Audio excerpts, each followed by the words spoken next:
repeat your fancy quote? Sure, I can, because I think it's important to recognize that gratitude is an attitude. Mm-hmm. That's good. Why did you say that? Well, because I think it's something that can be developed, even in the midst of our cultural circumstances at times. I think, there is, I guess what I come back to is, regardless of social media, news outlets, friends, family, I think there is a dynamic that makes it difficult at times to remain grateful or thankful.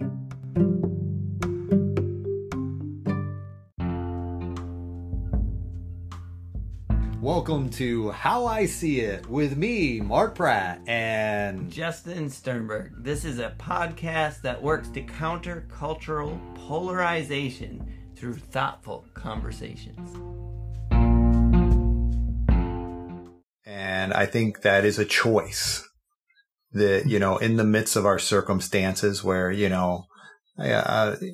what's going wrong tends to be what is focused on at times, social media, that kind of thing. And I think, there is that aspect of how do we offset that in our personal lives in such a way? Because I guess I just see a lot of, in what I do, I just see a lot of the anxiety that comes with the fear, and I'm not saying those people or people who struggle with anxiety have an attitude problem.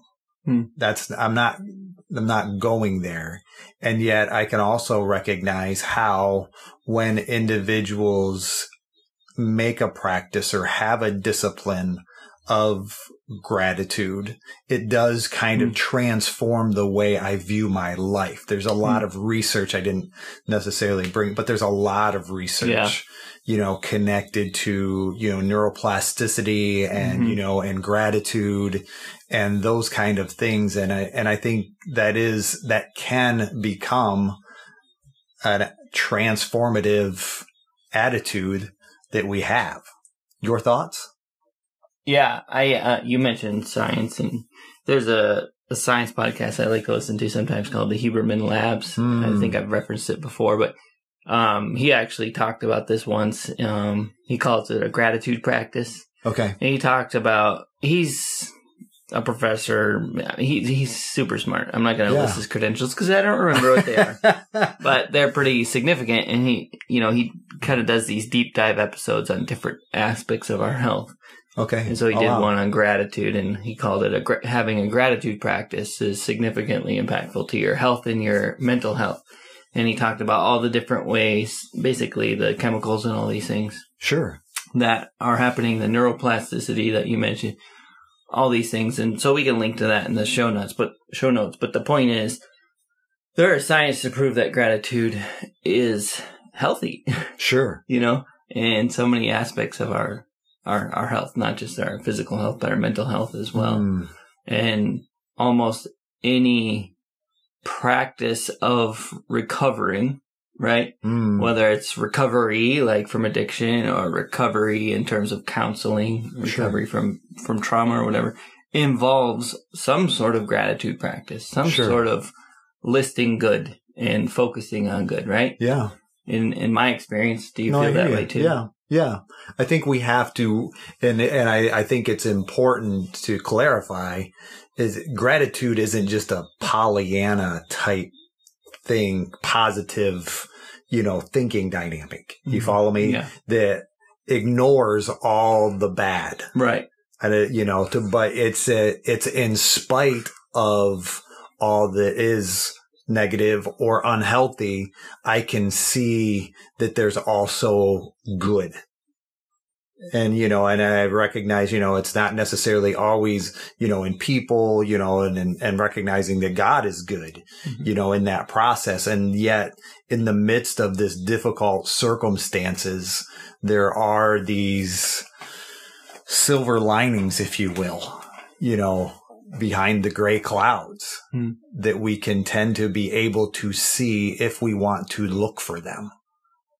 And I think, for me, I think it becomes a dynamic that I see routinely, even in, relationship or marital relationship, of how difficult it becomes to overcome negative interactions. Once we've developed a blame cycle, or, once we're into this aspect of defensiveness, it's very difficult to shift that in such a way. Well, even here again, statistically, it takes 5 to 10 positive interactions. John Gottman in his research, there's different people. It's anywhere between 5 to 15, but usually I'll use 5 to 10. 5 to 10 positive interactions to offset one negative or one complaint. And when I think about that, I think about, in our conflicted relationships, how often has it shifted to the opposite? Mm-hmm. We focus on, well, if you do this, if you do this, if you did this, well, why didn't you do that? And that's like, oh, you did that? Well, I kind of noticed, but you should have been doing that anyways. You follow me? Yeah. We have this tendency to offset. We have a tendency to get it reversed is what we do. Yeah.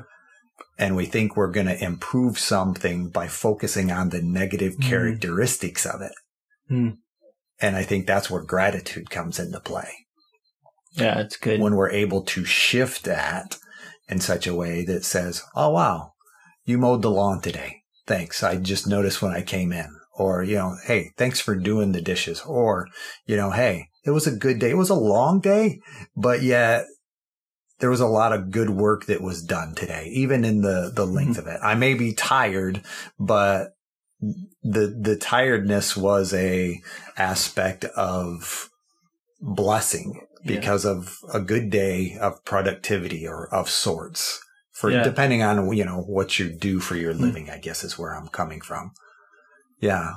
You? So that's one aspect of practicing gratitude, is doing the mental work, sometimes mental gymnastics, to figure out the good of the situation you're looking at, and saying kind of the redemptive qualities and speaking to the redemptive qualities of what your shoulder need a little redeeming this morning. Yeah. I'm not going to complain about my shoulder. I'm going to talk about the goodness that is playing Frisbee. The ability, the health you have to run and throw and be and even feel a little stiff the next morning. Right. You're right. Your body is working well. You see that? That was masterful. That's how you do it. But it's interesting as I'm thinking about this in the, because I guess I just see it so much. It's that dynamic of, a couple comes in and, they're really focused on all of the problems that their relationship has, and what you don't do, and our finances, and, and our sex life, and your in-laws, and, or my in-laws, however you want to say it, that kind of thing.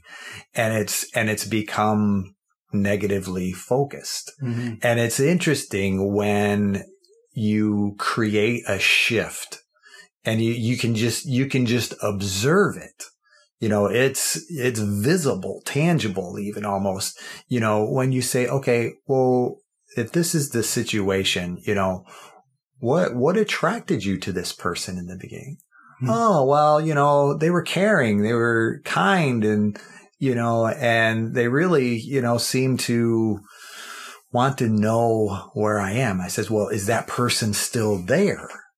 Well, yeah, they're still the same person. And, and it's like this switch occurs. It's like, oh, yeah, I've gotten to this point where I just focus on what's wrong with our relationship or what's wrong with you, and when I can recognize that I have a role in that, if I'm focusing on what's wrong with you, you're likely to focus on what's wrong with you as well. Mm-hmm.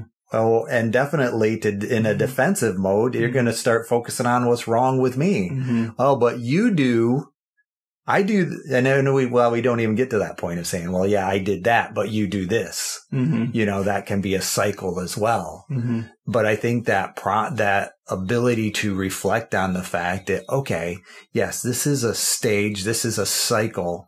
And yes, our kids, are in this adolescent era, and there's division between us that at times makes it difficult to be united. And yet when we can recognize, okay, yeah, you're still the same person. I like being on your team. What can we do? What are the thoughts that you have to contribute, as far as, problem solving, brainstorming, and valuing our, partner's influence or other people's influence in a way that isn't dismissive, but that basically says, okay, wow, I hadn't thought about it that way before. And I think gratitude is that ability. It's the ability to say, okay, I don't know it all. And yet there's good to be seen or heard in what you're contributing. And there's good to be valued in your perspective, your influence. And it translates beyond marital relationship. It translates to, those things that create polarity between us, and being able to say, okay, yeah, that's a way I haven't seen it before. And I think gratitude is a way sometimes that we need to be able to see things. Yeah. Yeah, it's good. I guess one question I would have for you is what do you do when you're stuck, right? And I can even speak from personal experience where there's sometimes a relationship gets to the point where it's like Popeye. Mm-hmm. I can stands what I can stands and I can't stands it no more, or whatever that phrase is, right? And it's I am who I am. Yeah. Yes, and I'm stuck. Yeah. Yeah, it's this idea that you get to a point where, all right, now I'm going to eat my spinach and we're going to war or whatever. And it's because stuff built up long enough and it's time to do something. It's like, but there still needs to be gratitude there. But it tends to be set on a shelf because now it's time for war or whatever. And again, speaking from personal experience, I think sometimes it's hard to shift gears or do the mental gymnastics to be grateful. But I guess my question would be, how do you see that? How do you? And I think that's kind of coming back to the gratitude as an attitude type thing. And from my perspective, I equate it to, turning the Titanic. Okay. Because I can see what's in front of me and I don't like it. There's an iceberg there. And, and I'm willing to do the work even at times, but I'm turning and I'm turning and I'm turning and it doesn't seem to change anything. You follow me? The change is so slow that it's like, I'm just going to hit the iceberg anyways, because so you're saying we should go rearrange the deck chairs on the Titanic? No, but I am saying when it seems slow, don't give up. Don't become frustrated that I'm doing this and it doesn't work, because it's going to be something that comes with time. It's not, and granted, yes, for people who are stuck, I would even recommend, even a gratitude journal, where I take a certain amount of time, whether it's the end of my day, the beginning of my day, and I'm writing 3 to 5 things down that I'm thankful for about my day. Now, granted, is that going to change tomorrow? Right now? Likely not. But over time, as I continue to write things down, and I believe writing them down is an important thing because it kind of ingrains them in my mind, in my thoughts, and I'm able to see it as well. Yeah. So when I'm writing it down, when I'm looking at it on paper, I'm able to see that in the process of my day. So I'm thankful for another day. I'm thankful for the sunrise this morning. It was, that kind of thing. And so then tomorrow morning when the sunrise comes, there's still an aspect of gratitude that's residual from writing it down from today. You follow me? And I think there isn't a quick fix Band-Aid. No magic bullets. No magic wands, no magic bullets. And I think that's where, it is an attitude that is developed. Yeah, that's the word I want to use, but, nurtured, that kind of thing over time. It's not something you're just going to choose to do. It's like anything you have to learn to do in some ways. Yeah. And it has to be something that I learn as a process of time, and I have to continue in that learning even when I reach a point. It's like when that pressure goes away, when that circumstance changes, okay, I'm good now. We can, as humans, we can do that. It's like, okay, I don't need to do that anymore because that pressure went away. No, now's the time when we can really practice and it. Maybe the pressure went away because you were practicing that, and that's how you keep the pressure away. There's Yeah. It's like, well, I changed the oil and the car's running fine, so I guess I don't need to change the oil anymore. Right? Exactly. Same kind of thing. Yeah. I was thinking too, like, you mentioned 5 to 10 positive things to counteract a negative. And so even applying that gratitude practice to the specific relationship or situation, intentionally thinking of 5 good things about that situation. Let's say you're unhappy at work, for instance, but you're not quite sure where to, what to do about it or move on or what. You just know you're disgruntled. Yeah. But taking the time and the effort to think, do that gratitude practice, journaling, writing it down, 5 good things a day or whatever to combat however number of bad things that you encountered. So that, because even in that case, like in the case of this actually is bad and needs to be dealt with, like, my manager's not treating me well or whatever the situation. If you go into that room or that situation in conflict, like we talked about, but you've balanced these struggles with the gratitude and are able to bring that into your perspective in a conversation with your manager or whatever, you'd be flabbergasted at the difference that conversation could look like. Oh, right? No doubt. Yeah. When you come with an attitude of gratitude, to use your phrase, attitude of gratitude.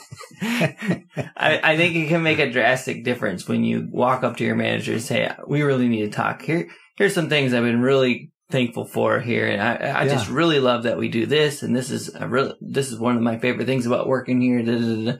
But this is one thing that just really is a problem for me. Yeah. And your manager's going to go, yeah, I want to hear this, Sure. Versus, the way it usually goes, where we finally build up the courage to say something or do something, and it's just vomit, right? It's like, they feel like they just got puked up on and they got to go clean off, and there's not this idea of like, I truly want to hear and empathize, and not every manager is like that or every spouse or whatever. And but I do think that's a interesting idea to not just do gratitude in a general sense, which I also think is important. Sure. Because it's a practice, right? Right. But also use it as a weapon towards a specific situation to say, which I want to try this. This is an interesting idea for me. But I like your terminology of weapon. How about a tool? It's my spinach. I'm Popeye. Remember? Yes. Okay. I got you. You're going to war. I hear you now. I'm following the theme. Yes. Yeah. But it can be a resource. Yes. Yes. But I'm interested in seeing, trying that. Applying it to specific situations to. Sure. And I think what it does is when we go in with that defensive frame of mind, it's going to elicit defensiveness. You're right. But when we can go in with a gratitude that says, hey, here's some things we're doing well. And yet there's also this aspect for improvement that I see. What are your thoughts on that? Because I'm willing to recognize there's some good stuff going on here. this isn't terrible. Nobody likes working here. You're terrible at this, that kind of thing. That's not going anywhere. Yeah. But yet when we can recognize, okay, and I'm not saying here again, there's a fine line there. I'm not saying that gratitude becomes a form of manipulation either, Yeah. but it needs to be genuine. Right. The idea of gratitude is that it transforms you when you have the conversation. It doesn't transform, the conversation or the other person exactly in an attempt to manipulate. Yeah, that's a good way to put it. I also think too, like, gratitude is very much a practice of focus, right? It's about what you look at and what you see. Sure. Yeah. And I think about, I don't know, for some reason this analogy came to mind when you were talking about gold miners, right? Like panhandlers. Yeah, sure. Yeah, sure. And like there's a gold rush to California because they'd find these little glints of gold in the river, right? And get these pans, and it's all about looking for that gold among the rest. And I do think gratitude sometimes can be like that, where you got to get your pan out, you got to start looking, and you can get an eye for it. Yeah. Yeah. And if you do, well, you can get rich. I gotcha. Rich in gratitude. Yes. I don't know. It just made me think of that, like that idea of the focus. And I also think too, the reverse focus can happen, right? Where we're focused on the negative, and that can be with that particular relationship, as you described, and it's important to remember. It can be in a particular situation if it's your job or whatever. It can also just be a negative outlook on life. And I read this quote, which I really like, by historian and author Howard Zinn, on the importance of what you choose to emphasize. He says, to be hopeful in bad times is not just foolishly romantic. It is based on the fact that human history is a history not only of cruelty, but also of compassion, sacrifice, courage, and kindness. What we choose to emphasize in this complex history will determine our lives. If we see only the worst, it destroys our capacity to do something. If we remember those times and places, and there are so many, where people have behaved magnificently, this gives us the energy to act, and at least the possibility of sending this spinning top of a world in a different direction. And if we do act in however small a way, we don't have to wait for some grand utopian future. The future is an infinite succession of presents, and to live now as we think the human beings should live in defiance of all that is bad around us is itself a marvelous victory. And that's from his book, You Can't Be Neutral on a Moving Train. Yeah. But man, I love that quote. And it's this idea that if you do your part and you stay, have that attitude of gratitude and operate from it, you can make a significant impact on this world. And guess what? If you don't, at least your world is magnificently improved, right? Yeah. You're not required to live in the worst version of the world that you're in. Yeah. Like, we really do have that choice. Right. No, and I was thinking as you were sharing this, it reminds me of the, maybe I've shared it here before or with you even, but I guess it's a quote, the man in the arena. Oh yeah. Yeah. And I think, that gratitude does give us the ability to go forward, in that process. And we don't have to be so encumbered with what other people think. You follow me?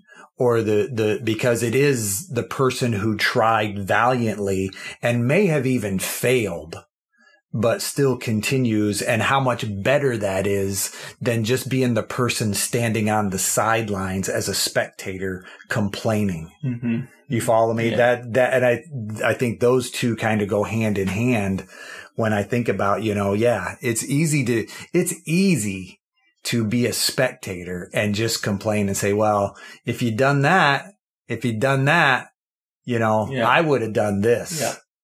Yeah. But yet that person who is basically able to say, okay, yeah, I can go forward because I think gratitude maybe even is connected with my ability to have faith that things can work out for a good regardless of the circumstance. And at the end, what is it?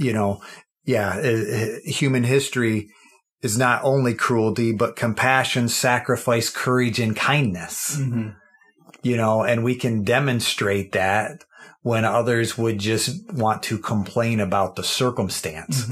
Well, you can't do that. You're going to always have poor people. So why bother even helping anyone? I might as well just, keep it. Yeah. That kind of thing. I'm not going to pay my taxes because I can do it better than the government. Well, maybe that's true too. But at the same time, there is benefits being, given, that kind of thing. And yeah. Yeah. I think too, I wrote that quote down and specifically in thinking of in terms of watching the news, because for me, so much of news now is intentionally polarized and intentionally negative, because both of those things create a natural vacuum in you to need more. Because if I know things are bad, I need to know what's next, right? I need to know what I'm looking for. And also, if I feel like I'm hearing, everything is bad on that side, but you're good because you're on the good side, then there's this, it feeds so many natural aspects of our longings, right? And it creates this addiction really to the news and a lot. I'm sure we know a lot of people like that, grandparents or whatever, who stay glued to the TV for, 24/7, and it's on CNN or it's Fox News, whatever their brand is, right? Or their flavor. The flavor. Yeah. And, it just feeds that. Yes, those inner needs that they have. And I think we're much better served filling those needs with gratitude, right? And those outlets are not going to produce that. Sure. Yeah. And well, so I think they might do not even 5 minutes. They might do because talking with people, I always enjoy the last 3 minutes of the news, because at least they do try to spin it up with one positive characteristic. Yeah. I can even hear their tone in my mind. Yeah. And in other news, the polar bear. Yes, someone saved a whale. Someone saved the polar bear. That kind of thing. Yeah. But and that's a good thing too. Don't get me wrong. I'm not being, but it's that very contrast that we're talking about of how much to how little. Yeah. Depending on your viewpoint. And I think it is important, even in CR, to recognize my hurts from the past, but also balance that with what good things happened to me. Who did I have in my corner? Who did support me in the process? And it's not that, everything was bad. That's the kind of thing that I was,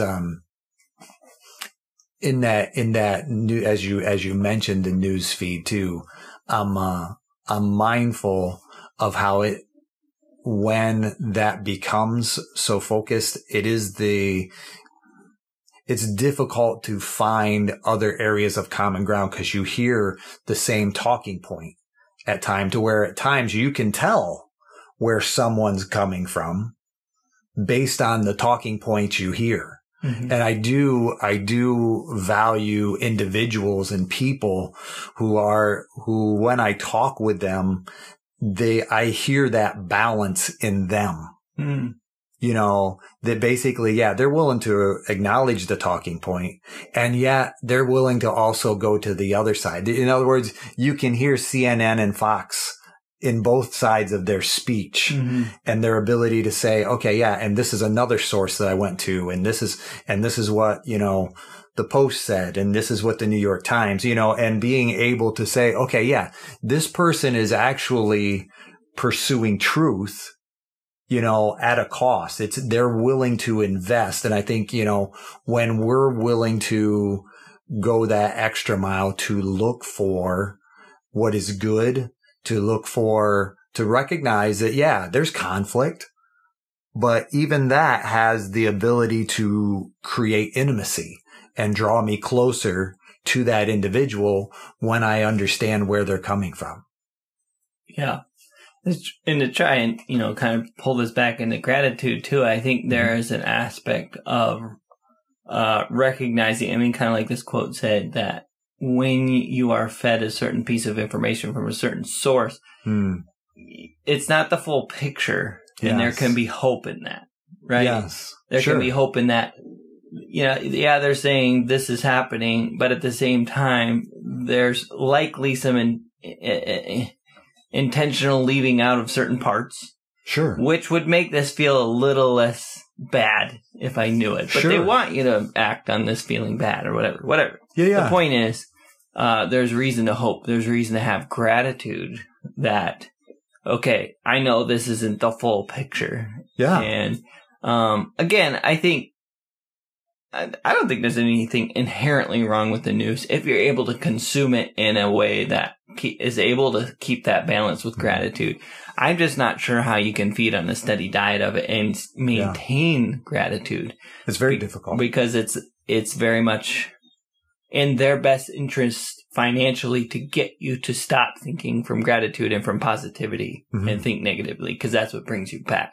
And there's lots of science behind the way news works that kind of prove that. Sure.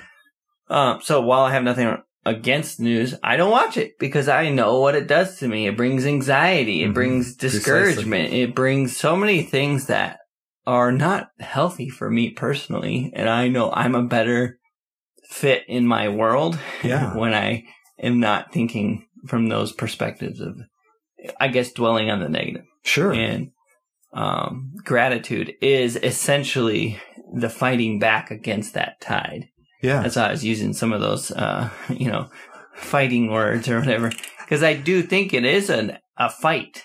Sure. Because it's an ongoing tide of negativity, whether it's coworkers, whether it's the news, whether it's politics, whether it's whatever the thing is, we have to do the work personally because no one's going to do it for us. Yeah. To fight that back with gratitude, to say, yes, but,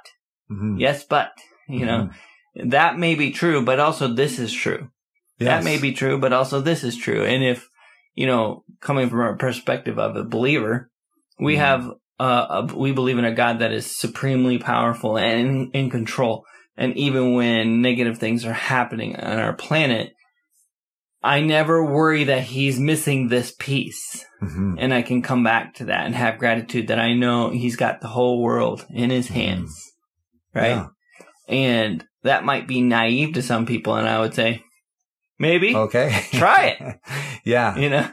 Yeah. Try naivety once. You might find out that you, again, are a better fit in your world.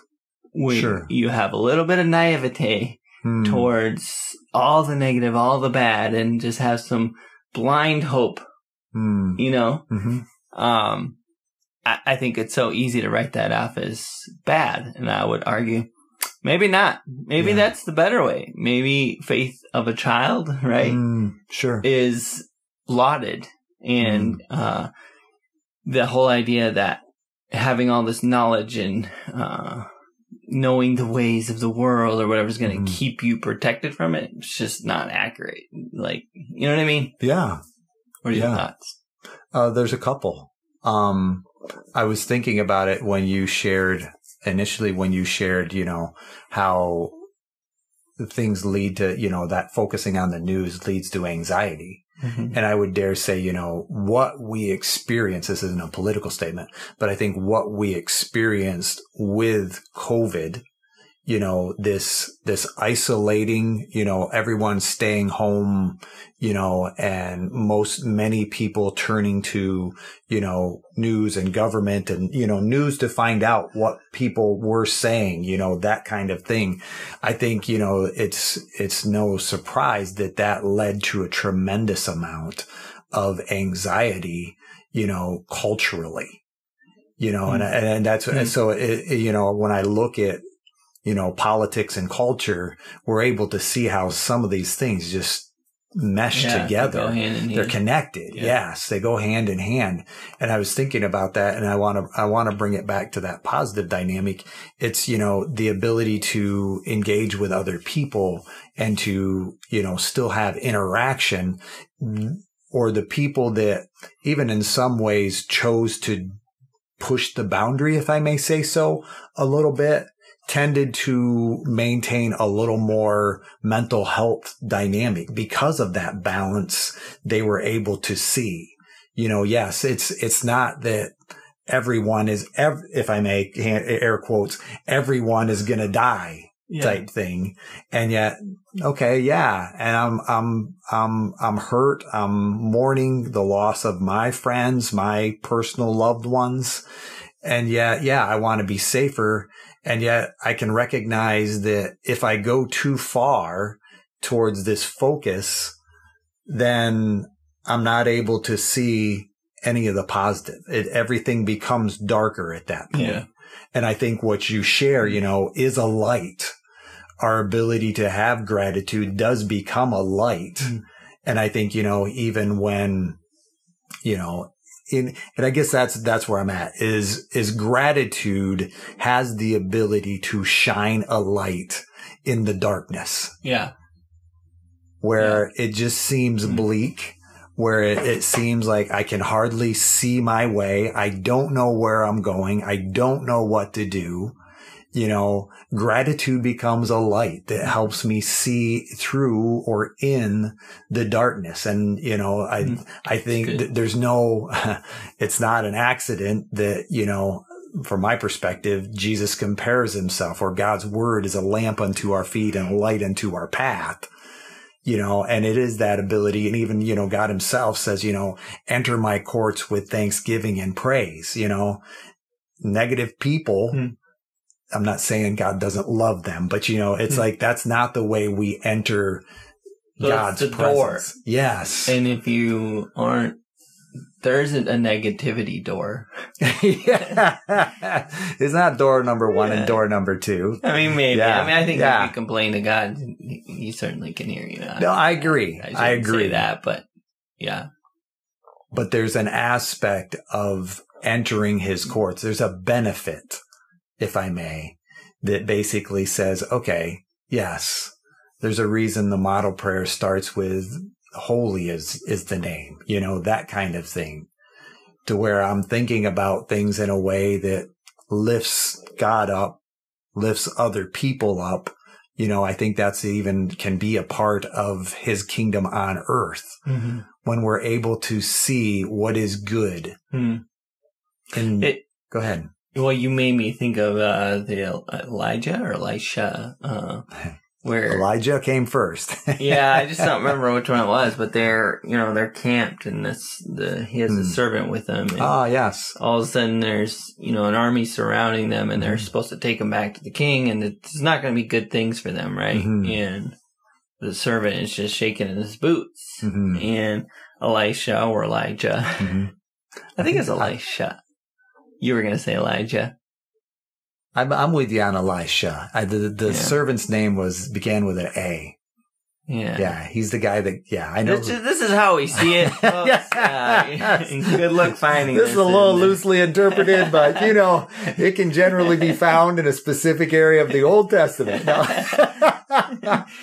No, but the servant is just shaking like, well, they're going to kill us. They're going to do bad things, whatever. And, I think I just see Elisha kind of smiling, knowingly smiling. It doesn't say that, but I just picture it, And he says a prayer that says, hey, God, why don't you show him what I can see? And all of a sudden, he looks around the mountains and they're full of chariots and angels. And basically this idea that this little puny army in front of us is completely outnumbered all around us, Sure.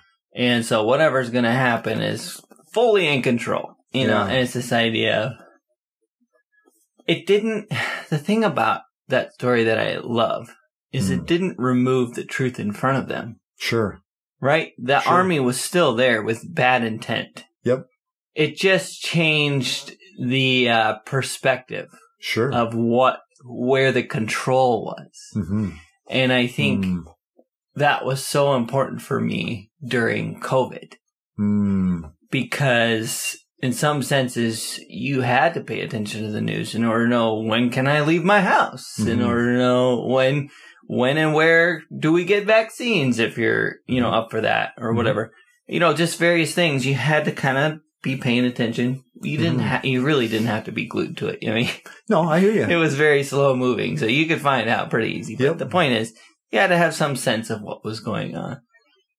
And I do feel like there was some grace in my life to be able to remember that idea of like, this thing's worldwide, and yet he created the universe, and this world's pretty small, and he knows what's going on, and he's got this under control, and people will die, but I guarantee you there's not a shadow of doubt in my mind that those people would die either way, right? And so, and I know that he has the days planned for each of us, and that is, how I see it.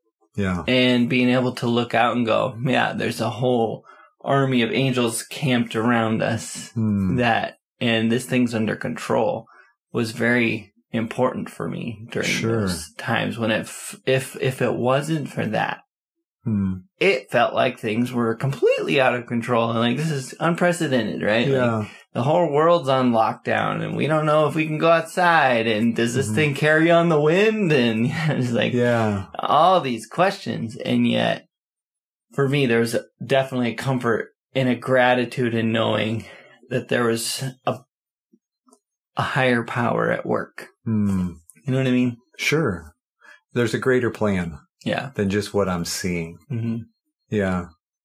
How do you maintain that in other aspects outside of in this post-COVID world, as I hear the, phrase routinely, how are you currently, exhibiting or practicing gratitude for you personally? Well, I thought you were going to specifically ask about that perspective of him being in control, which is, to me, distinct from gratitude, but not separate. Okay. But feel free to do both. Well, I was going to say, for me, events that are bigger than me, I'm much better at doing this. In other words, I wasn't fixing COVID. Sure. I mean, you might have had a plan in your garage, but I gave up. I don't think I can fix this thing. Yeah, I got you. And so those kinds of events, war in Ukraine and Russia, just like, even who's going to be elected, I can put my vote in, right? But I'm not in control of that either. Sure. All these things that I can very clearly see are way outside of my jurisdiction, right? Those things are much easier for me to see that his plan's bigger and trust it. When it comes to what part do I play, that's when it gets really hard for me.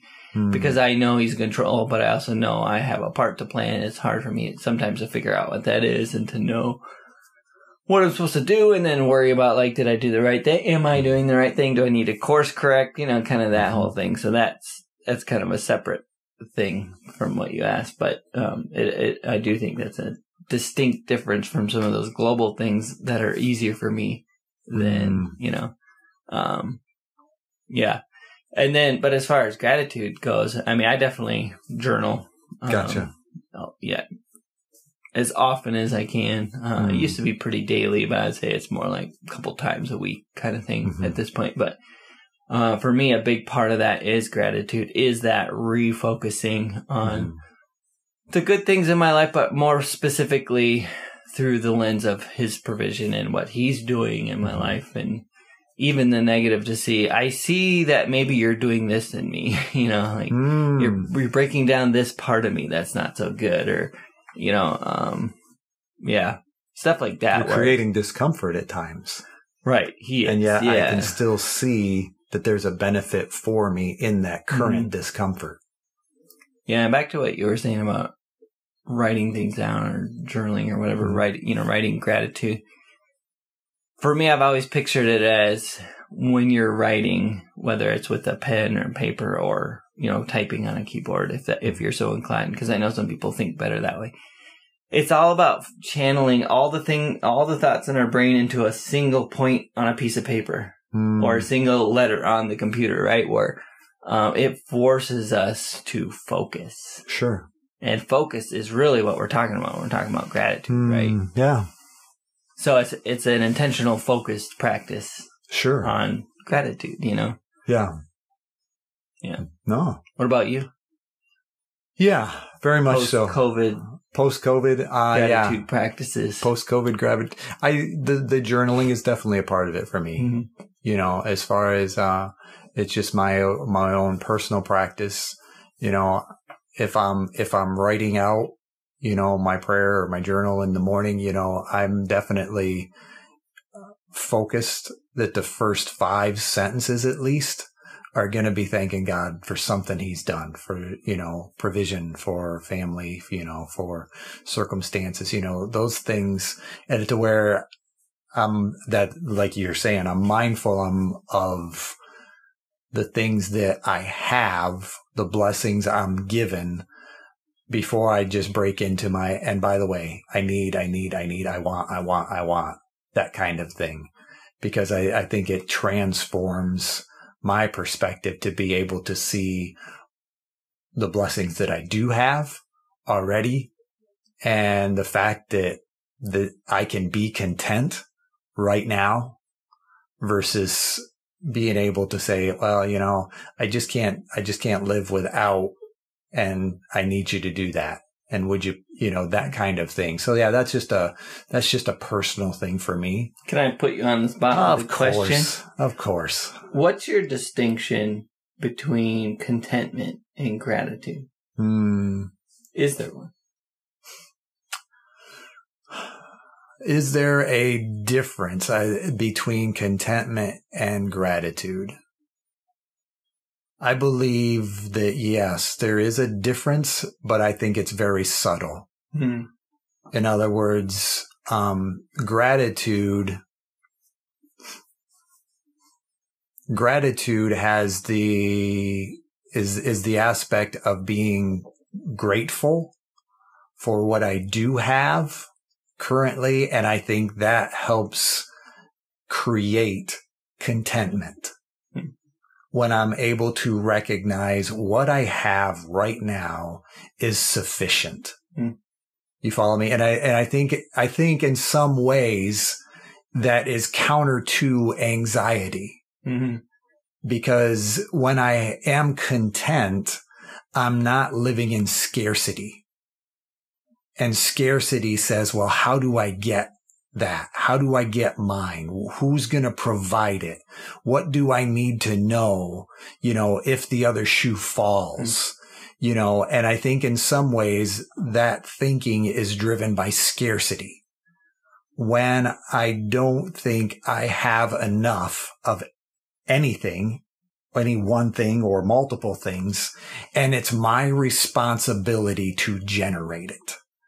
It's within my control to get what I need. I think that's what at the heart, I think in many ways that drives anxiety. Yeah. Because I have to know more information at that point. So I think what I'm hearing, and I think kind of how I'm seeing it, is that contentment is essentially a scale or a balance, a healthy equilibrium. And gratitude pushes down on this side of the scale, and anxiety pushes down on this side of the scale, and contentment is kind of that healthy balance in the middle where we're never going to get rid of the negative. Like, that's not possible until we're redeemed completely, right? Right. But at the same time, we have to balance that on this side of the scale with gratitude and recognition of good, right? And that creates that balance in the middle called contentment. Sure. Does that seem, I don't know, just the way you described it made me think of that kind of picture. I'm good with that, with contentment being a balance. Yes. And if I tend to focus on what I don't have, then it starts to shift a little bit. And anxiety tends to be created. But if I'm able to recognize all that I do have, even in the midst of health circumstances or, and I realize, we're talking with people who are going through difficult things all the time, cancer, loss of a spouse, I'm just thinking of, different people that I interact with who, say, hey, my daughter, has cancer, or my daughter has leukemia and she's 4 years old. Those are the people that I realize we're talking to. Yeah. So, or even in abusive relationships. Sure. Or, So I just want to recognize that those people are in the back of my mind when I'm talking to this microphone type thing. You follow me? Yeah. To where, and at times I can see them demonstrating these same, dynamics that we speak about, even in the midst of their circumstance. Yeah. And that's there again, I think that's where hope kind of lies, when I can recognize, okay, there is a purpose in this, and me tending to view what is good and what is well seems to help versus just, I have no control and I can't do anything. And granted, not that isn't a healthy aspect too, but I can recognize that someone still has control and it's not all my responsibility, because I think that is a isolating type thought. Yeah. And I think we're talking a little bit about when you're in those, terrible places, there is a balance to that terrible that comes from gratitude, that comes from faith, that comes from hope, that comes from all these things. I think interestingly, gratitude, even on its own, can say everything's bad except that. You know what I mean? And you don't even have to have hope it's going to get better to have gratitude. Like, you can't. They are distinct properties, right? Hope, faith, sure, and gratitude, to where you can say things are bad, but that's good. Yeah, and hope just balances to say, I hope it gets better. Faith balances to say, I trust there's a bigger purpose in this. You know what I mean? So you put all those things together, and on top of the Holy Spirit interacting inside of our hearts and our lives, and it starts to make sense how people can make it through those situations and still have a good attitude or whatever. But yeah, that's good. Yeah. I'm thankful for you, Mark. And I'm thankful for you. I'm grateful for this opportunity and the opportunity to do it with you. Yes. Microphone between us. There you go. Yeah. That's how I see it. It's a microphone we share. It doesn't divide us. No, I'm just joking. Sometimes, if we're polarized enough. Yeah. So we're going to have to work on that a little more. We got to find a little more polarization. I was going to try and do it with politics when we pulled that out, but that was still pretty similar. It was. Yeah. I got another topic. I got some other topics. All right, let's go. But yeah, let's go. Let me get my spinach first. Well, I think as far as this goes, this is how I see it. Hey, thank you for listening to our podcast. If you like how I see it, please do all the things that podcasts tell you to do. Subscribe, rate, review, follow us, and or talk nicely about us on social media. If you want to reach out, the email is us@howiseeit.click. Yep, I said .click, as in .click. Please tell your friends about this show, and we'll see you on the next one.